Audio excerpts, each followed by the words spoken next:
바울 사도의 삶을 보면 고난이 계속됩니다. 그럼에도 불구하고 그 고난 때문에 좌절하거나 주저앉거나 포기하거나 하나님을 원망하는 모습은 찾아볼 수가 없습니다.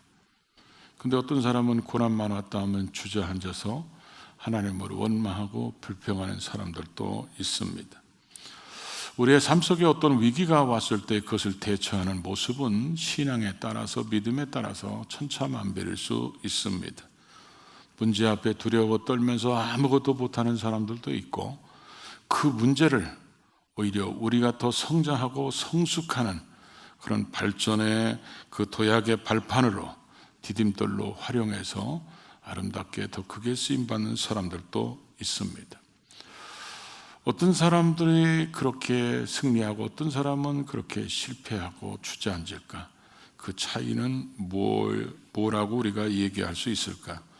여러 가지 얘기를 할 수 있겠지만, 특별히 오늘은 이 골리앗이라는 문제 앞에서 절망하고 주저앉아 있는 사람들과 골리앗이라는 문제를 해결해 나가는 이런 두 종류의 신앙의 스타일을 보면서 오늘 우리는 어떤 모습에 많이 닮았고 왜 주저앉고 왜 돌파해 나가는가, 그것을 한번 우리가 살펴보면서 우리의 신앙의 현주소를 돌아볼 수 있는 시간이 되기를 바랍니다.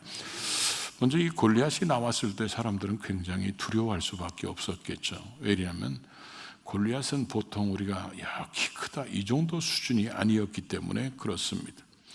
보통 우리가 농구 선수들이나 또 배구 선수들 이런 사람들을 볼 때 키 크다 이런 사람들은 보통 2m 정도 됩니다. 그럼 우리가 이렇게 얼굴 쳐다보면서 크다 이렇게 생각하는데, 골리앗은 3m 가까이 됩니다. 그러니까 그런 사람들 거의 우리 보기 힘들잖아요. 지금 제가 175예요. 알았습니다. 약간 모자랍니다. 거기에 저보다 지금 125cm가 더 있는 거예요. 그러니까 보통 큰 게 아니죠. 거기다 대고 골리앗이 입었던 갑옷이 57kg래요.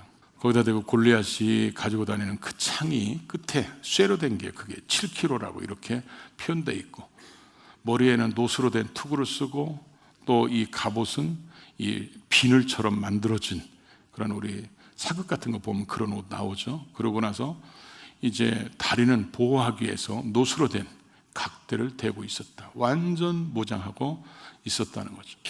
사람들이 그 골리앗을 볼 때 이런 생각을 했을 것 같아요. 저게 사람이야, 공룡이야?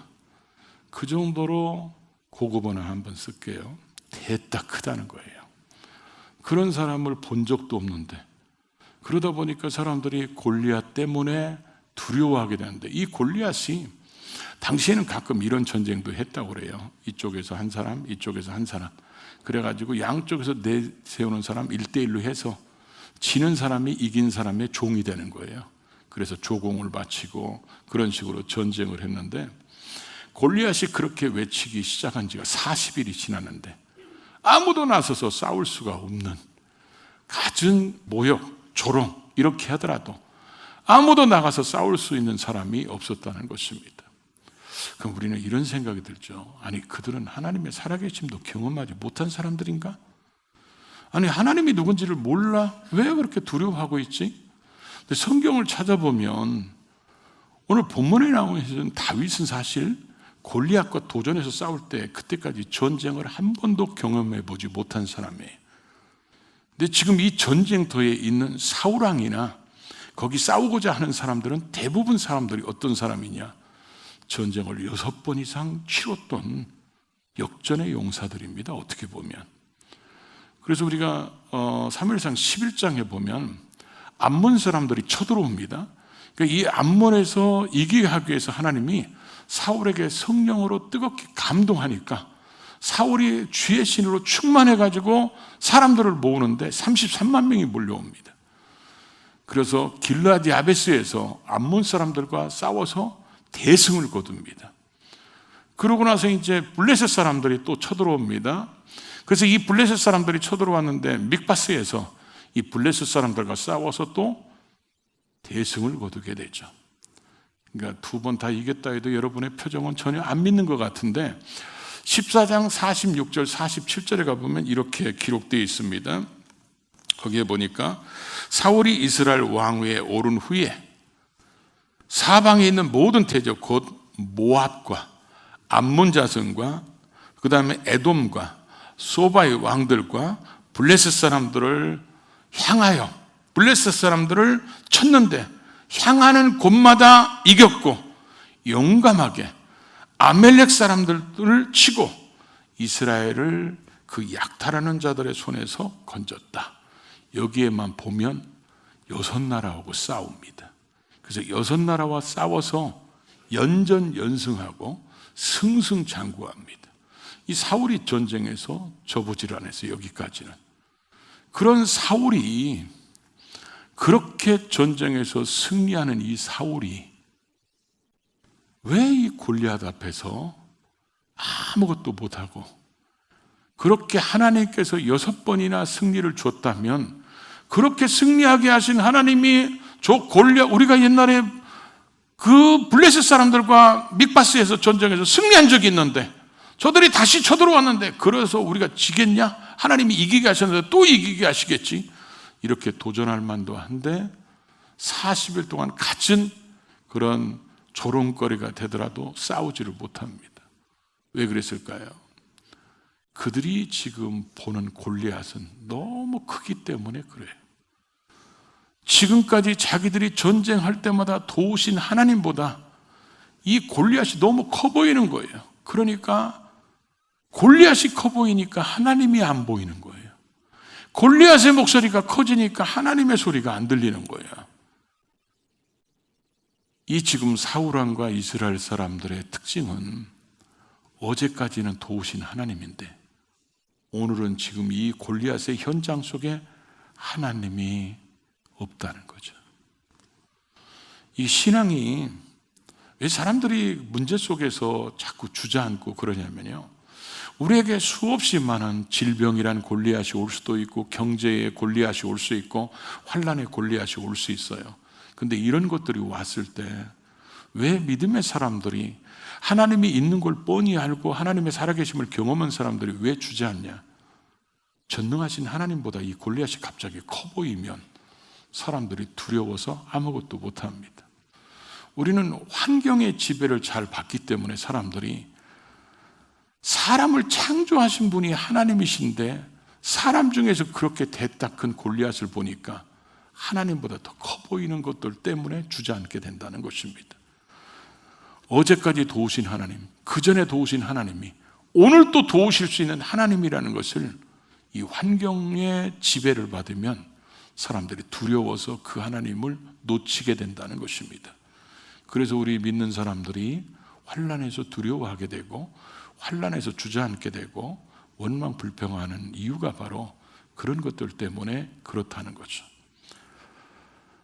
이 사울에게는 그렇게 하나님을 경험할 때 사울이 그 하나님이 이기게 하시는 그 속에서 하나님이 또 우리에게 이김을 주셨구나, 그러면서 이 전쟁의 승리는 하나님이 주셨습니다, 이렇게 겸손하게 고백하는 이런 신앙이 돼야 되는데 사울이 점점점 변질돼 갑니다. 변질돼 가지고 15장에 와서 아멜렉과의 전쟁할 때는 짐승이고 사람이고 모두 다 진멸하라고 그랬는데 사울이 진멸하지 않습니다. 짐승의 좋은 것들은 살려두고 가치 없는 거, 별 볼 일 없는 것들은 다 죽이고, 다 죽이라고 했음에도 불구하고 자기들의 승리를 자랑할 수 있는 그 왕은 아각을 사로잡아서 가지고 갑니다. 가면서 기념비를 하나 세우죠. 하나님이 우리에게 승리를 주셨다고 기념비를 세운 게 아니라 자기를 위한 기념비를 세웁니다. 그러니까 우리 편으로 바꾸면 이렇게 얘기할 수 있겠죠. 나나 하니까 이 전쟁에서 승리했다. 그러면 그의 삶 속에서 하나님이 도우셔서 이겼다고 겸손할 때 하나님이 일하시고 하나님이 역사하시는 것을 더 보여주고 느끼게 되는데, 교만해가지고 그렇게 보니까 결국은 하나님이 일하심이 진짜 하나님이 도우셨나? 진짜 하나님이 역사하셨나? 이런 의심이 생기기 시작하는 상황 속에서 골리앗이 딱 나타나니까 과거에 도와왔던 하나님은 현재는 없어져 버렸다는 거죠. 어제도 오신 하나님이 오늘은 그 하나님이 어디 계신지 안 계시는 거예요. 환경을 보고 우리의 믿음이 흔들리면 사울과 같은 이런 모습이 우리에게도 얼마든지 일어날 수 있다는 것을 보여주고 있다는 것입니다. 우리는 성경을 보다가 제가 이스라엘의 성지순례를 가서 이 요르단에서 여리고로 이렇게 들어가는데 이 가이드분이 아무 소리 안 타가 갑자기 조그마한 다리를 하나 딱 건너는데 건너자마자 여러분은 지금 요단강을 건넜습니다. 그렇게 얘기하면서 차를 세우는데 야, 요단강이 얼마나 좁은지요.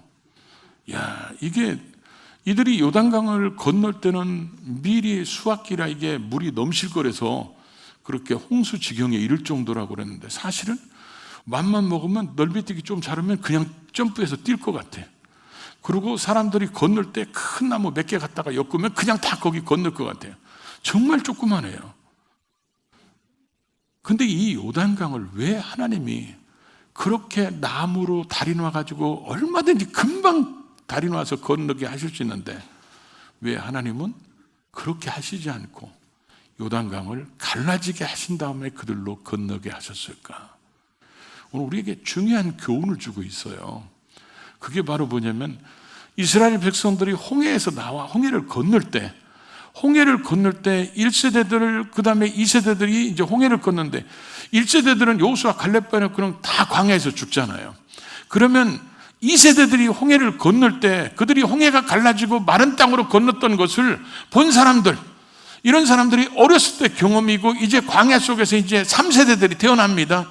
이런 사람들과 같이 있다가 이들은 다 귀로만 듣는 거예요. 하나님이 옛날에 홍해를 갈르셔가지고 마른 땅으로 건너게 하셨다. 근데 이 3세대들은 자기들이 본 적이 없어요. 그러다 보니까 하나님께서 히브리서 13장 8절에 말씀한 대로 예수 그리스도는 어제나 오늘이나 영원토록 동일하신 하나님, 그런 동일하신 하나님의 역사가 홍해를 갈르신 그분이 요단강을 갈르셔서 그 요단강도 똑같이 갈라지게 해서 요단강이 마른 땅으로 만들어가지고 홍해를 갈를 때하고 요단강을 갈를 때하고 차이가 하나가 있어요. 그게 뭐냐면 홍해는 갈라놓고 건너가게 하십니다. 마른 땅으로 만들어 놓고. 근데 요단강은 벗개를 메고 들어가라고 그럽니다. 그 믿음으로 들어가니까 들어갔을 때 그때 갈라집니다. 그래서 이게 마른 땅으로 바뀌고 나서 건너게 됩니다. 그러면 3세대들은 어떤 생각을 하고 했을까요?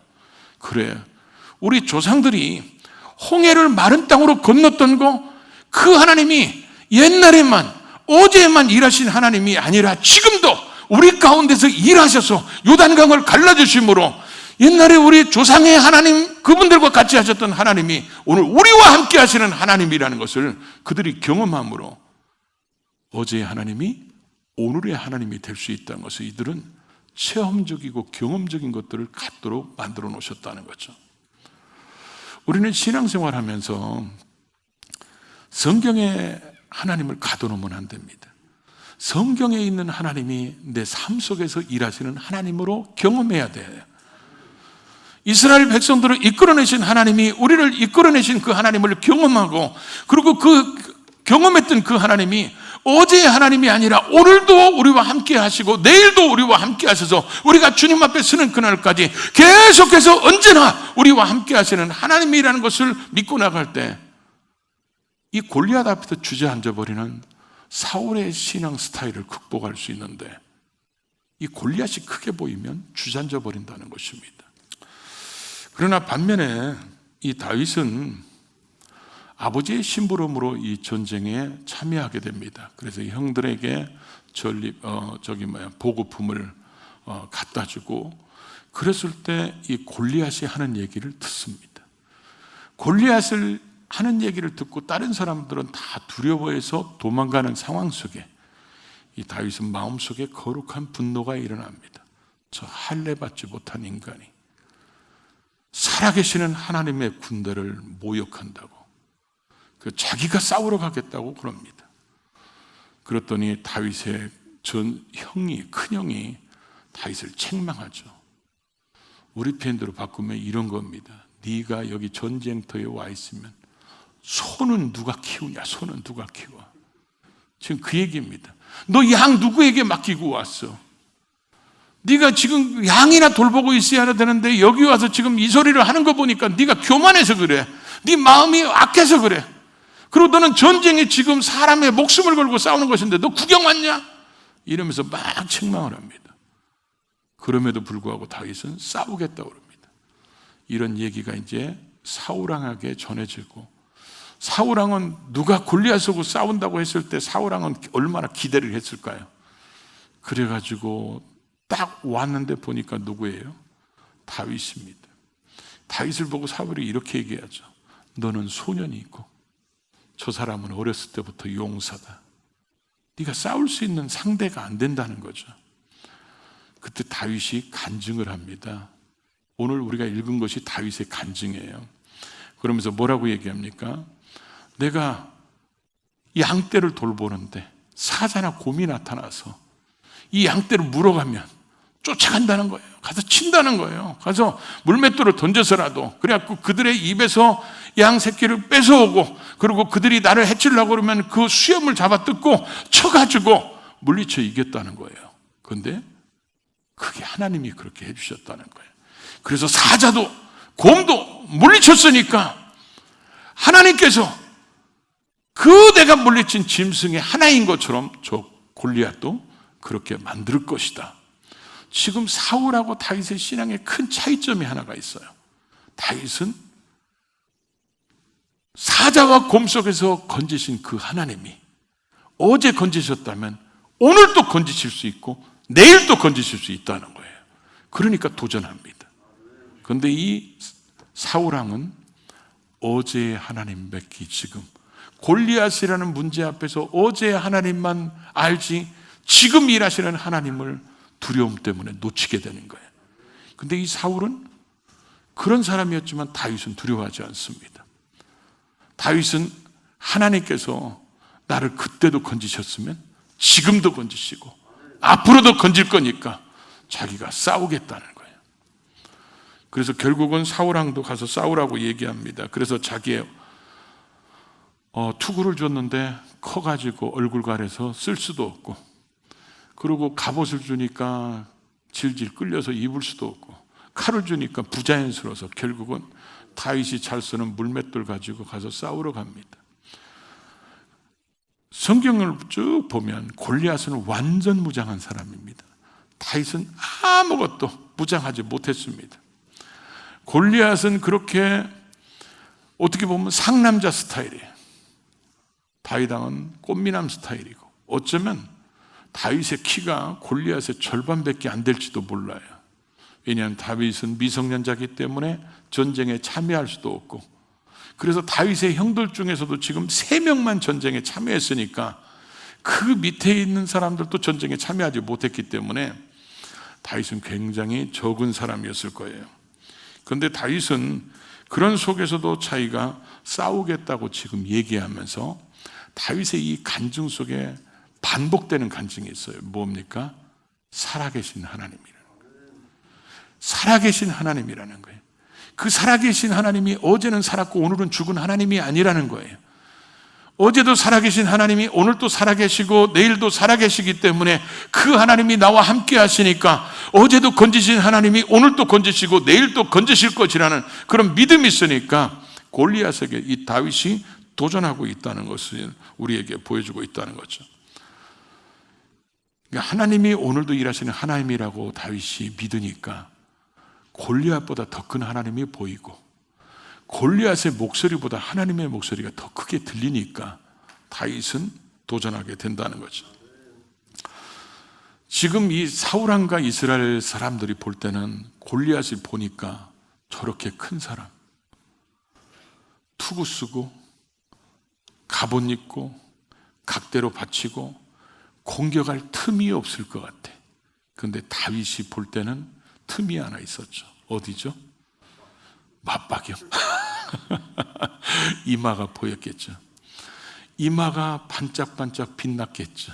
그런데 그 이마가 얼만큼 크게 보였을까요? 제가 볼 때는 축구장만하게 보였을 것 같아요. 다윗이 볼 때는 그냥 사자 곰 맞추는 것보다 재 맞추는 게 훨씬 더 쉬워. 이건 빗 맞아도 안타야. 그냥 아무렇게 던져도 맞을 것 같아. 그래서 다윗은 그렇게 도전할 수 있었던 것은 골리앗이 다윗을 볼 때는 네가 나를 개로 여기냐? 이렇게 얘기할 정도로 어떻게 이스라엘에서 이런 어린애를 내보내냐? 이렇게 할 정도로 아주 보잘것없지만 다윗은 나갈 때 뭐라고 얘기했죠? 너는 칼과 창과 단검으로 나오지만 나는 만군의 여호와 이름으로 나간다는 거야. 네가 모욕하는 만군의 여호와 살아계신 하나님의 이름으로 나간다고 해서 결국 물맷돌을 던지면서 승리하는 모습을 보여주고 있다는 것이죠. 자, 우리가 여기서 하나 기억해야 될 게 있어요. 그게 뭐냐? 여러분은 확실히 구원받은 거 확신하십니까? 하나님께서 여러분의 기도에 응답해 주신 경험들이 있습니까? 여러분의 삶 속에 문제 있을 때 하나님이 해결해 주신 경험들이 있어요? 그렇다면 여러분은 골리앗 앞에서 두려워할 필요가 없습니다. 왜냐하면 하나님은 그때도 도우신 하나님이지만 지금도 일하실 수 있는 하나님이기 때문에 그렇습니다. 제가 여러분에게 예배 전에 인사시키죠? 하나님의 관심은 당신에게 있습니다. 이게 무슨 의미인지 대부분 분들은 알고 계실 거예요. 이거 왜 내가 이렇게 인사하는지. 하나님께서 저에게 그렇게 말씀하셨을 때, 제가 그 개척하고 그 힘들고 어려울 때 이게 하나님이 나를 버린 것 같은 그 마음의 절망감 때문에 포기하고 싶을 때 하나님이 저에게 응답하시면서 하나님이 말씀하신 게 그거잖아요. 나는 너에게서 눈을 한 번도 떼본 적이 없다. 노아의 방주에게서 한 번도 눈을 뗀 적이 없는 것처럼 너에게서 한 번도 눈을 뗀 적이 없어. 나는 너와 너 교회에 지금까지도 눈을 돌린 적이 없어. 나의 관심은 오직 너에게만 있어. 그러면서 하나님이 깨닫게 하신 게 뭐냐? 돌아봐라. 돌아봐라. 네가 이때도 내가 너를 도왔지 않느냐? 이때도 너를 인도했지 않느냐? 이때도 너를 내가 썼지 않느냐? 그러면서 하나님께서 과거에 저에게 역사하셨던 사건들을 보여주시는 거예요. 그때도 내가 썰을 썼는데 왜 지금 여기서 절망하고 앉아있느냐는 거예요. 제가 그때 일어나가지고 이 하나님을 내가 절대로 잃어버리지 않게 하기 위해서 여러분들에게 인사시키면서 제 자신에게는 항상 제 신앙 고백이에요. 하나님은 언제나 우리에게서 눈을 떼지 않으시는 하나님. 언제나 하나님의 관심은 나에게 있고, 그래서 어제도 도우신 하나님이 오늘도 도우시고 내가 주님 앞에 서는 그날까지 나를 도우실 수 있는 하나님이기 때문에 과거에 그 하나님의 기도에 응답하셨다면 오늘도 응답하실 수 있고 내일도 응답하시는 그 하나님, 과거에 치료하신 하나님이라면 지금도 치료하실 수 있고 지금도 우리에게 해결하실 수 있는 그 하나님이라는 그 믿음 때문에 골리앗 앞에 두려워할 필요가 없다는 거죠. 그래서 우리는 골리앗 앞에 얼마든지 도전할 수 있는 사람인데 사울의 스타일을 가지면 주저앉고 포기하게 된다는 것입니다. 여러분은 지금 어떤 쪽에 더 가까운 것 같습니까? 어제도 내 기도를 들으셨다면 오늘도 들으실 수 있는 하나님, 내일도 들으실 수 있는 하나님, 어제나 오늘이나 내일도 영원토록 살아계신 그 하나님, 그 하나님이 나로 하여금 골리앗을 이기게 하는 이 승리를 주시는 그 하나님을 우리의 삶 속에서 경험해서 다윗처럼 우리도 간증할 수 있기를 바랍니다. 그래서 하나님이 내 기도에 지금도 역사하신 하나님, 어제만 아니라 오늘도 역사하시는 그 하나님을 간증하고 찬양하는 저와 여러분 모두가 될 수 있기를 주의 이름으로 축복합니다.